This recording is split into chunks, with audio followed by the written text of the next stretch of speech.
നമസ്കാരം. പറയാതെ വയ്യ. ബാർ കോഴ വിവാദത്തിന്റെ രണ്ടാം വരവ് കെ.എം. മാണിയെ സംബന്ധിച്ചിടത്തോളം അല്പം കടുത്തതായിപ്പോയി. ആദ്യഘട്ടത്തിൽ എല്ലാം തള്ളിക്കളഞ്ഞ് അജയ്യനായി നിന്ന കെ.എം. മാണിയുടെ ചിരി ഇപ്പോൾ മാഞ്ഞു തുടങ്ങിയിരിക്കുന്നു. സ്വന്തം പാളയത്തിൽ നിന്ന് തന്നെ പൊട്ടിയ വെടിയുടെ ഞെട്ടലിലാണ് കെ.എം. മാണി. കെ.എം. മാണിയുടെ പ്രതിച്ഛായയെ തകർത്തെറിഞ്ഞ് തിരിച്ചുപോയ കൊടുങ്കാറ്റ് വീണ്ടും മറ്റൊരു ചുഴലിക്കാറ്റായി തിരിച്ചു വരുമെന്നും അത് കെ.എം. മാണിയെ ഇങ്ങനെ പിടിച്ചുലയ്ക്കുമെന്നും ആരും കരുതിയില്ല. കേരള കോൺഗ്രസിൽ കെ.എം. മാണിയെ ചോദ്യം ചെയ്യാൻ ഇതുവരെ ആരുമുണ്ടായിരുന്നില്ല. ഇപ്പോൾ അതുമുണ്ടായിരിക്കുന്നു. രാജിവെക്കുന്നതിനെക്കുറിച്ച് സ്വപ്നത്തിൽ പോലും ചിന്തിക്കാതിരുന്ന കെ.എം. മാണിക്ക് കേൾക്കേണ്ടി വന്നത് താൻ രാജിവെച്ചാൽ മന്ത്രി ആരാകണമെന്ന് പാർട്ടിയുടെ ഒരു മുതിർന്ന നേതാവ് തന്നെ പറയുന്നതാണ്. മാണി സാർ PC ആകണമെന്ന് പറഞ്ഞാൽ ഞാൻ വിനയപുരസരം പറയും, CF തോമസ് സാറിനെ ആക്കാൻ പറയും. CF തോമസ് സാറും P. ജോസഫ് സാറും PC ജോർജ് ഉൾപ്പെടെ ഇത്രയും ഒരു നീണ്ട നേതൃനിര നിൽക്കുമ്പോൾ അതിന് മുകളിൽ ഇങ്ങനെ ഒറ്റച്ചാട്ടത്തിന് ചാടി ജോസ് കെ മാണി ചെയർമാനാക്കാൻ കൊണ്ടുവന്ന നടക്കുകയില്ല. കോഴ ആരോപണം പാർട്ടിക്കും മുന്നണിക്കും ക്ഷീണമുണ്ടാക്കിയെന്ന് കേരള കോൺഗ്രസുകാർക്ക് നന്നായി അറിയാം. പക്ഷേ അതിന്റെ പേരിൽ കെ.എം. മാണി രാജിവെക്കണമെന്ന് പറയാൻ ആർക്കും ധൈര്യമുണ്ടായിട്ടില്ല. ഇങ്ങനെ പേടിച്ചിരുന്നാൽ എല്ലാം കെ.എം. മാണി തന്നെ തീരുമാനിക്കും. പിന്നെ പാർട്ടിയിൽ ഒരു വിലയും ഉണ്ടാകില്ലെന്ന് തിരിച്ചറിഞ്ഞാകണം PC ജോർജ് എതിർപ്പിന്റെ സ്വരമുയർത്തിയത്. കെ.എം. മാണിയുടെ രാജ്യസാധ്യതയെക്കുറിച്ച് പറയുന്നതിനൊപ്പം മകൻ ജോസ് കെ മാണിയെ മന്ത്രിയായോ നേതാവായോ അംഗീകരിക്കാൻ കഴിയില്ലെന്നുകൂടി PC ജോർജ് തീർത്തു പറഞ്ഞു. ഞാൻ കെ.എം. മാണിക്ക് സിന്താ വിളിക്കുന്നു, ജോസ് കെ മാണിക്ക് സിന്താ വിളിച്ചോളാം എന്ന് പറഞ്ഞോണ്ടല്ല. ഞാന് ജോസ് കെ മാണിക്ക് സിന്താബാദ് വിളിച്ചോളാന്ന് പറഞ്ഞല്ല കേരള കോൺഗ്രസ് മാണി ഗ്രൂപ്പിൽ ചേർന്നത്. മതിയോ? അർത്ഥം ക്ലിയർ ആയല്ലോ. വളരെ സീനിയറായ മൂത്ത് പഴുത്ത് സുന്ദരമായി നിൽക്കുന്ന CF തോമസ് ഉൾപ്പെടെ ഇതൊക്കെ ഇലകളായി. ഇത് മൂത്ത് പഴുത്ത് സുന്ദരമായി നിൽക്കുകയാണ് ഭാഗമായി. കോഴ ആരോപണം ഉണ്ടായതിനും അത് വീണ്ടും ശക്തിപ്പെട്ടതിനും പിന്നിൽ കോൺഗ്രസിലെ തന്നെ ചിലരാണെന്ന് കേരള കോൺഗ്രസ് സംശയിച്ചിരുന്നു. ഏതായാലും ഇപ്പോൾ കാര്യങ്ങൾ കൈവിട്ടു പോകുന്ന മട്ടാണ്. പക്ഷേ ഒരു തീരുമാനമെടുക്കാൻ കഴിയുന്നില്ല എന്നതാണ് കെ.എം. മാണി നേരിടുന്ന വെല്ലുവിളി. പ്രതിപക്ഷവും BJPയും ഒക്കെ ഒരുപോലെ എതിർക്കുന്നതിനൊപ്പം കോൺഗ്രസിൽ നിന്ന് പോലും അപസ്വരങ്ങൾ ഉയർന്നു തുടങ്ങിയിരിക്കുന്നു. അതുകൊണ്ട് മാണി സാറിനോട് എനിക്ക് പറയാനുള്ളത്, ഇത്തവണ ഈ പെട്ടിയായിട്ടൊന്നും അങ്ങോട്ട് പോവണ്ട. വീടിന്റെ മുറ്റത്തൊരു പന്തലിട്ട് പെമ്പിള്ളേരെയും വീട്ടുകാരെയും എല്ലാം കൂടെ വിളിച്ച് അവിടെ ഒരു ബഡ്ജറ്റ് അങ്ങ് അവതരിപ്പിച്ചോളുക. ഖജനാവിലെ കാശിനേക്കാൾ കൂടുതൽ വീട്ടിലുണ്ടല്ലോ, അത് കൃത്യമായി അങ്ങ് കണക്കാക്കുക. എന്നിട്ടൊരു ബഡ്ജറ്റ് ആ സമയത്ത് അവിടെ അവതരിപ്പിച്ചോളുക. അവിടെ ആരെങ്കിലും അവതരിപ്പിക്കാൻ വേറെ ഉണ്ടെങ്കിൽ അവന്മാരവിടെ അവതരിപ്പിച്ചോട്ടെ. കാണാൻ സാധ്യതയില്ല എന്നാണ് എനിക്ക് തോന്നുന്നത്. രാജിവെച്ചില്ലെങ്കിൽ പ്രശ്നം, രാജിവെക്കാമെന്ന് തീരുമാനിച്ചാൽ അതിനേക്കാൾ പ്രശ്നം. അതാണ് കെ.എം. മാണി എത്തിപ്പെട്ടിരിക്കുന്ന വിഷമവൃത്തം. രാജിവെക്കാമെന്ന് വെച്ചാൽ പകരം ആരെ ധനമന്ത്രിയാക്കും?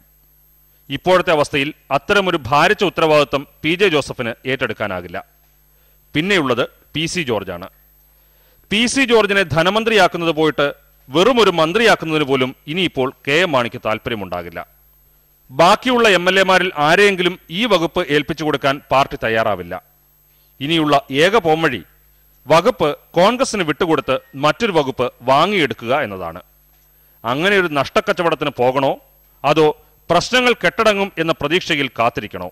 ഇതാണ് കെ.എം. മാണിയെ കുഴയ്ക്കുന്ന പ്രശ്നം. കള്ളമില്ലാത്ത പിള്ള മനസ്സാണ് R. ബാലകൃഷ്ണപിള്ളയുടേത്. പക്ഷേ പറഞ്ഞിട്ടെന്ത് കാര്യം? കൂടെ നടന്നിരുന്ന കോൺഗ്രസുകാർ പോലും ഇപ്പോൾ മുഖപത്രം മറയാക്കി ബാലകൃഷ്ണപിള്ളയെ പള്ളു പറയുന്നു. പുറത്തേക്കാണെങ്കിൽ അത് ആയിക്കോട്ടെ എന്ന് പറഞ്ഞ് ഇതെല്ലാം ആസ്വദിക്കുന്ന ബാലകൃഷ്ണപിള്ളയുടെ മനസ്സിൽ മറ്റു ചിലതാണ്. കൊച്ചു കള്ളൻ. എന്നെ അഴിമതി നിരോധന നിയമം അനുസരിച്ച് ശിക്ഷിച്ചിട്ടേ ഇല്ല. അത് ആർഡർ പിടിച്ചോ. അഴിമതി നിരോധന നിയമം അനുസരിച്ചാണെങ്കിൽ 4 കൊല്ലം വേണം മിനിമം. അത് കുറയ്ക്കാൻ ഒക്കില്ല. അതാണ് ലാൽപ്രസാദ് യാദവിനെയും ജയിലെഴുതയ്ക്ക് വന്നത്. എൻ്റെ പേര് വേറൊരു കൊടുക്ക. അതായത് ഞാൻ ഗൂഢാലോചന നടത്തിയത് ഞാനില്ല, ഞാനിന്ന് മന്ത്രി പോലും അല്ല. R. ബാലകൃഷ്ണപിള്ള ഇത് പലതവണ ആവർത്തിച്ചതാണ്. സ്വന്തം പ്രതിച്ഛായയെക്കുറിച്ച് എന്തെങ്കിലും സംശയം തോന്നുന്നത് കൊണ്ടാണോ കിട്ടുന്ന അവസരത്തിലൊക്കെ ഇത് പറയുന്നത് എന്നറിയില്ല. ഏതായാലും UDF-ന്റെ സ്ഥാപക നേതാക്കളിൽ ഒരാൾ കൂടിയായ ബാലകൃഷ്ണപിള്ളയെ ഒരു മയവുമില്ലാതെയാണ് കോൺഗ്രസിന്റെ മുഖപത്രമായ വീക്ഷണം അവരുടെ മുഖപ്രസംഗത്തിലൂടെ കൈകാര്യം ചെയ്തു കളഞ്ഞത്. എനിക്കതിലൊന്നും മറുപടിയൊന്നും പറയാനില്ല. പിന്നെ വീക്ഷണം അച്ചടിക്കുന്നു എന്ന് എനിക്കിന്നാ മനസ്സിലായില്ല. ആളുകൾ വിളിച്ചുകൊണ്ട് ഞാൻ പറഞ്ഞ മനസ്സിലായില്ല. എനിക്കറിയില്ല. പക്ഷേ വീക്ഷണത്തിനോട് യോജിച്ചില്ല പല ആളുകളും. വീക്ഷണത്തിന് എടുത്തുകൊണ്ടിനോട് കോൺഗ്രസിന്റെ നേതാക്കന്മാർ തന്നെ പലരും യോജിച്ചിട്ടില്ല. വീക്ഷണം അച്ചടിക്കുന്നുണ്ടോ, അതിന് എത്ര വരിക്കാരുണ്ട് എന്നുള്ളതല്ല ഇവിടെ പ്രശ്നം. അച്ചടിക്കുന്നത് 10 കോപ്പിയാണെങ്കിൽ പോലും കോൺഗ്രസിന്റെ മുഖപത്രം ബാലകൃഷ്ണപിള്ളയെക്കുറിച്ച് എന്തു പറയുന്നു എന്നതാണ് പ്രസക്തം. ഒരേ മുന്നണിയിലാണെങ്കിലും തന്റെ രാഷ്ട്രീയ ശത്രുക്കളിൽ ഒരാളായ KM മാണിക്കെതിരെ തുറന്ന നിലപാടെടുത്തതാണ് പിള്ളയെ പെട്ടെന്ന് UDF-കാർക്കും കോൺഗ്രസുകാർക്കും തീർത്തും അനഭിമതനാക്കിയത്. അഴിമതിക്കെതിരെ പറയുന്നത് ഒരു തെറ്റാണോ എന്ന് ബാലകൃഷ്ണപിള്ള ചോദിക്കുന്നു. അങ്ങനെയെങ്കിൽ പൂർവ്വകാല ചരിത്രം ആലോചിക്കണമെന്ന് കോൺഗ്രസ് മുഖപത്രം ഓർമ്മിപ്പിക്കുന്നു. അഴിമതിക്കെതിരെ അംഗത്തിനൊരുങ്ങുന്ന പിള്ളയെ ഏവരും പിന്തുണയ്ക്കും. പക്ഷേ ഈ പുണ്യകർമ്മത്തിനൊരുങ്ങും മുൻപ് പിള്ള പൂർവ്വജീവിതത്തെക്കുറിച്ച് ഏറ്റുപറഞ്ഞ് പാപനാശിനിയിൽ 3 വട്ടം മുങ്ങണമെന്നാണ് മുഖപ്രസംഗത്തിൽ പറയുന്നത്. തെളിയിക്കപ്പെട്ട് ശിക്ഷ ഏറ്റുവാങ്ങിയ ഇടമലയാർ കേസിന്റെയും തെളിയിക്കപ്പെടാതെ പോയ ഗ്രാഫൈറ്റ് കേസിന്റെയും പാപക്കറ കഴുകി ശുദ്ധി വരുത്തണമെന്ന് പറയാനും വീക്ഷണം മടിക്കുന്നില്ല. ഒടുവിൽ പിള്ളയുടെ നിലപാടിനെ കായംകുളം കൊച്ചുണ്ണിയുടെ സത്യപ്രബോധനമെന്ന് പരിഹസിക്കാനും വീക്ഷണം ധൈര്യം കാട്ടി. കേരളത്തില് അഴിമതിക്കെതിരെയുള്ള പോരാട്ടത്തിന് ഒരു അണ്ണാ ഹസാരയെ നമുക്ക് പുതുതായിട്ട് കിട്ടും. അതുപോലെ അദ്ദേഹം ബാലകൃഷ്ണപിള്ള ചേട്ടന് ഒരിക്കലും അധികാരത്തിലിരിക്കുമ്പോൾ ഇങ്ങനെ ഒരു പോരാട്ടം നയിക്കാൻ അദ്ദേഹത്തിന് അവസരം കിട്ടില്ല. അതുകൊണ്ട് ഇപ്പോഴാണ് ഏറ്റവും അസുലഭമായ ഒരു അവസരം. ബാലകൃഷ്ണപിള്ളയെ മുന്നണിയിൽ നിന്ന് പുറത്താക്കണമെന്ന് KM മാണി സ്വാഭാവികമായും ആവശ്യപ്പെടും. അവർ കടുംപിടുത്തത്തിലായാൽ കോൺഗ്രസിന് മുന്നിൽ മറ്റു വഴികളില്ലാതെയും വരും. അങ്ങനെ വന്നാൽ അതും ഒരവസരമാക്കി മാറ്റാൻ കാത്തിരിക്കുകയാണ് ബാലകൃഷ്ണപിള്ള. ഞാനുണ്ടാക്കിയ UDF-ൽ നിന്ന് തനിച്ചു പോകാനുള്ള എൻ്റെ ഒരു വികാരപരമായ സമീപനം പറ്റാത്തത് കൊണ്ട് എന്നെ പുറത്താക്കിയാൽ ഞാനത് സന്തോഷപൂർവ്വം സ്വാഗതം ചെയ്യുന്ന ആളാണ്. UDF-ൽ നിന്ന് പുറത്താക്കി കിട്ടാൻ കാത്തിരിക്കുകയാണ് കേരള കോൺഗ്രസ് B. മറ്റൊന്നിനുമല്ല, UDF-ൽ നിൽക്കാൻ കഴിയില്ലെങ്കിൽ ഏറ്റവും അനുകൂല സാഹചര്യത്തിൽ വേണം പുറത്തു പോകാൻ. അങ്ങനെ ഒരു സാഹചര്യമാണ് ഇപ്പോൾ വന്നു ചേർന്നിരിക്കുന്നത്. തനിക്ക് അഴിമതി കേസിൽ ശിക്ഷ കിട്ടിയിട്ടില്ലെന്ന് ബാലകൃഷ്ണപിള്ള പറയുന്നുണ്ടെങ്കിലും പൊതുജനത്തിന് മുന്നിലുള്ള ധാരണ മറിച്ചാണ്. അങ്ങനെയുള്ള ബാലകൃഷ്ണപിള്ളയാണ് ഇപ്പോൾ അഴിമതിക്കെതിരെ ശക്തമായ നിലപാടെടുത്തിരിക്കുന്നത്. അതിന്റെ പേരിൽ മുന്നണിയിൽ നിന്ന് പുറത്താക്കാൻ ശ്രമിക്കുന്നുവെന്നാണ് ബാലകൃഷ്ണപിള്ള ആവർത്തിച്ച് പറയുന്നത്. അങ്ങനെ ഉണ്ടായാൽ ജനത്തിന് മുന്നിൽ പറഞ്ഞു നിൽക്കാൻ ഇതിലും നല്ലൊരു അവസരം ഇനി വരാനില്ല. ഞാൻ എന്ത് തെറ്റാ ചെയ്തതെന്ന് എനിക്ക് പെടുമ്പോൾ ഞാൻ അഴിമതിയെ പറ്റി പറഞ്ഞു. അഴിമതി നടത്താൻ ആർക്കും അവകാശമുണ്ടത് ആരും ചോദ്യം ചെയ്തത് എന്ന് UDF ഉണ്ടാക്കിയ 980 മുതൽ ആരും ഇതുവരെ പറഞ്ഞിട്ടില്ല. പ്രകടന പത്രികയിലുമില്ല. ജനങ്ങൾക്ക് ചെയ്യേണ്ട കാര്യങ്ങൾ ചെയ്യാമെന്നല്ലാതെ അഴിമതി നടത്തിയാൽ മിണ്ടിക്കൂടാ, മിണ്ടിയാൽ അവനെ പുറത്താക്കും എന്ന് പറയുന്ന ഒരു നയം എനിക്ക് അംഗീകരിക്കാൻ ബുദ്ധിമുട്ടുണ്ട്. ഇനി പുറത്താക്കിയാൽ തന്നെ അങ്ങനെ അങ്ങ് വിട്ടുകൊടുക്കാനോ മിണ്ടാതെ പോകാനോ ബാലകൃഷ്ണപിള്ളയെ കിട്ടില്ല.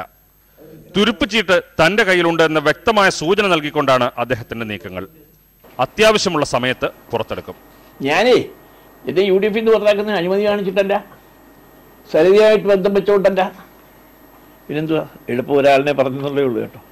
കോൺഗ്രസുകാരുടെ സരിതാ നായർ ബന്ധത്തിന്റെ ചില തെളിവുകൾ ബാലകൃഷ്ണപിള്ളയുടെ കയ്യിലുണ്ടെന്ന ധാരണ നേരത്തെ തന്നെ രാഷ്ട്രീയ വൃത്തങ്ങളിലുണ്ട്. ആവശ്യമെങ്കിൽ അതെടുത്ത് വേണ്ട സമയത്ത് പ്രയോഗിക്കാനും കണക്ക് തീർക്കാനും മടിക്കില്ലെന്ന് ബാലകൃഷ്ണപിള്ള പറയാതെ പറഞ്ഞു വെക്കുന്നു. ഒടുവിൽ കേരളം തോറ്റു. മുഖ്യമന്ത്രി ഉമ്മൻചാണ്ടിയും മന്ത്രി K. ബാബുവും ജയിച്ചു. തകരാൻ വേണ്ടി ഉണ്ടാക്കിയ മദ്യനയം തകർന്നു. ആർക്കു വേണ്ടിയാണ് മദ്യനയം ഉണ്ടാക്കിയതെന്ന സംശയം സുപ്രീം കോടതിയുടെ ഇടപെടലോടെ മാറിയും കിട്ടി. അങ്ങനെ തലതിരിഞ്ഞ മദ്യനയത്തിന് കോടതി വഴി ദയാവധം ഇഞ്ചിഞ്ചായി നടപ്പാക്കിക്കൊണ്ടിരിക്കുന്നു. കോടികളുടെ വരുമാനം ഉപേക്ഷിക്കുന്ന മഹാത്യാഗം ചെയ്ത് ജനങ്ങളുടെ പേരിലുണ്ടാക്കിയ മദ്യനയം ഖജനാവിന്റെ അടിത്തറ കുലുക്കുന്ന തീരുമാനത്തിൽ ഉറച്ചു നിൽക്കുമെന്ന് വീണ്ടും വീണ്ടും പ്രഖ്യാപനങ്ങൾ.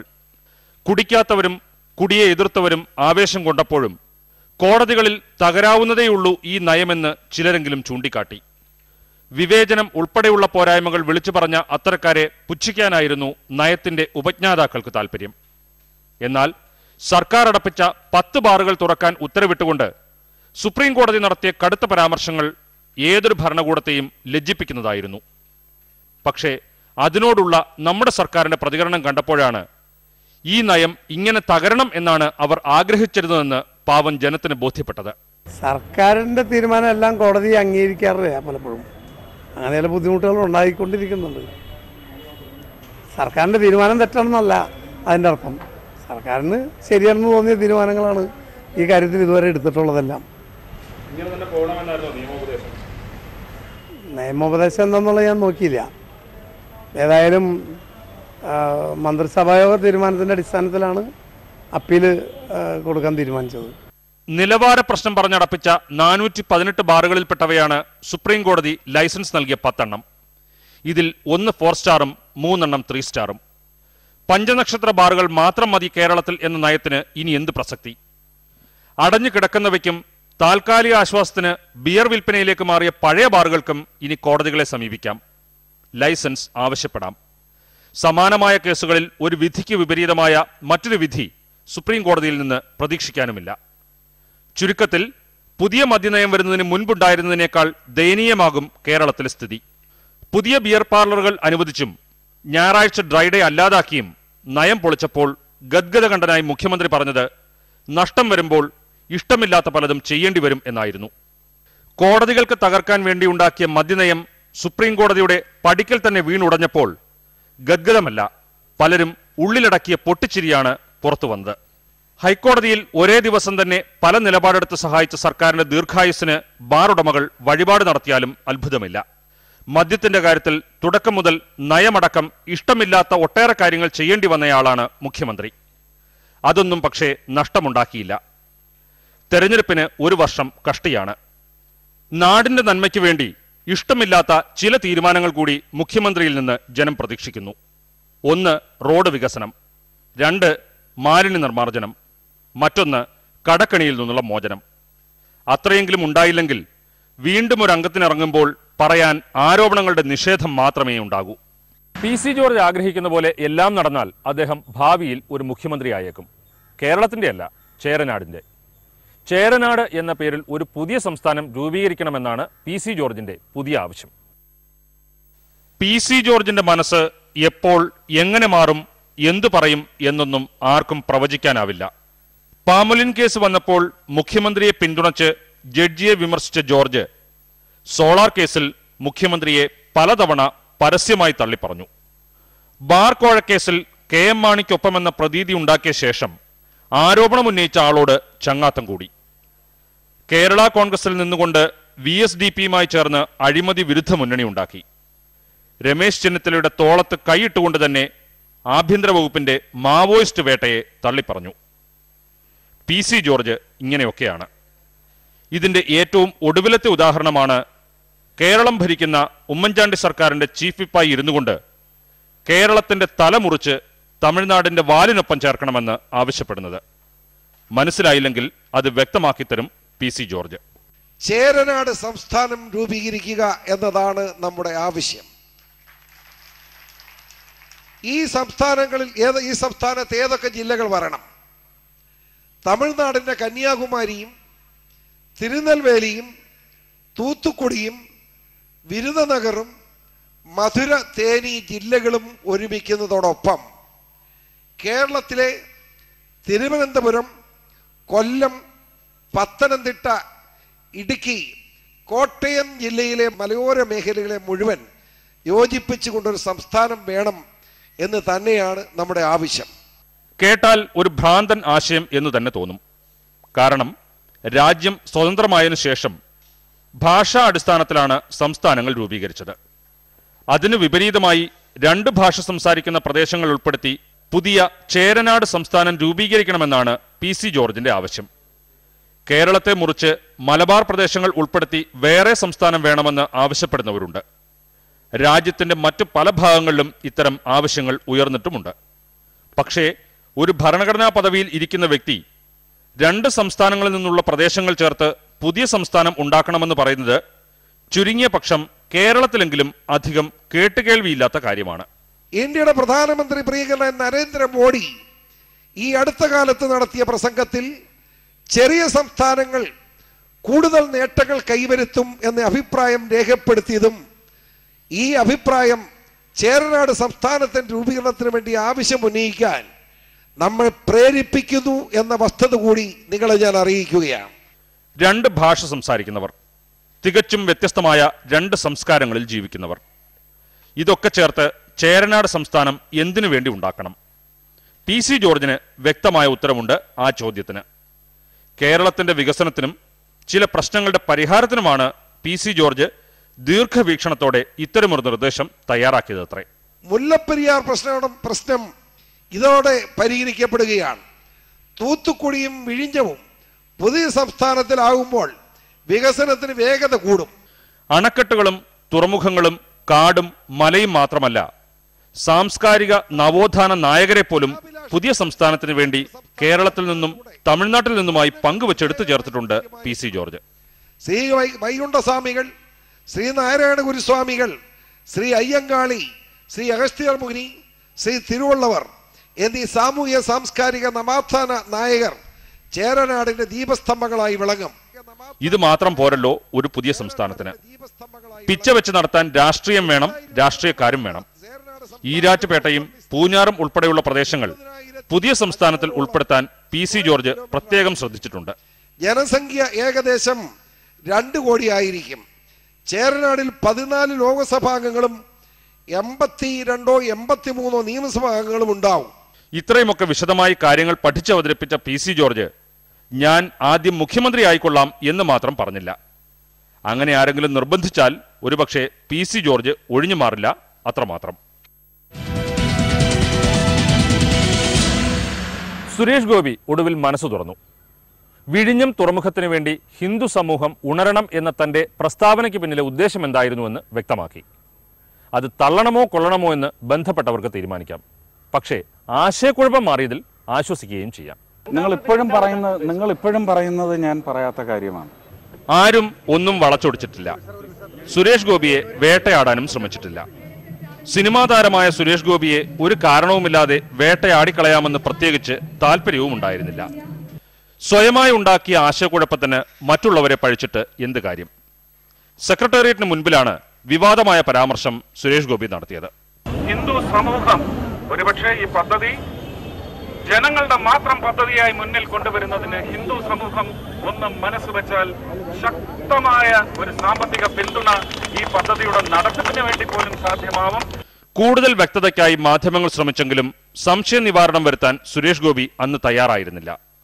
എന്താണ് ഉദ്ദേശിച്ചതെന്ന് തുറന്നു പറയാതെ ഒഴിഞ്ഞുമാറി. എന്നെ പാരിഷ് കൗൺസിലിലേക്ക് വിവിധ ഇടവകകളുടെ ഒരു സമ്മേളനത്തിലേക്ക് എന്നെ കൊണ്ടുപോയി ഒരു റൂമിൽ കയറ്റി അവിടെ ഇരുന്ന് 100-110 പേരെടുത്ത് ഞാൻ സംസാരിച്ചതാണ്. അതിനകത്ത് വ്യക്തമായി ഇതിൻ്റെ വിപുലമായ ഒരു ഡിസ്ക്ലോഷർ ഞാൻ അവിടെ നടത്തിയിട്ടുണ്ടായിരുന്നു. അത് ഇപ്പോഴും പറയാൻ എനിക്ക് അവകാശമില്ല. ഞാനൊരു ഹിന്ദു ആണെങ്കിൽ പോലും എനിക്കത് പറയാനുള്ള അവകാശമില്ല. കാരണം വിശാലമായ ഒരു ഹിന്ദു സമൂഹത്തിൻ്റെ അവകാശം മാത്രമാണ്. അവർ ആ വിഷയത്തിൽ ചർച്ച തുടങ്ങണം, സുപ്രീം കോടതി അനുവദിക്കണം.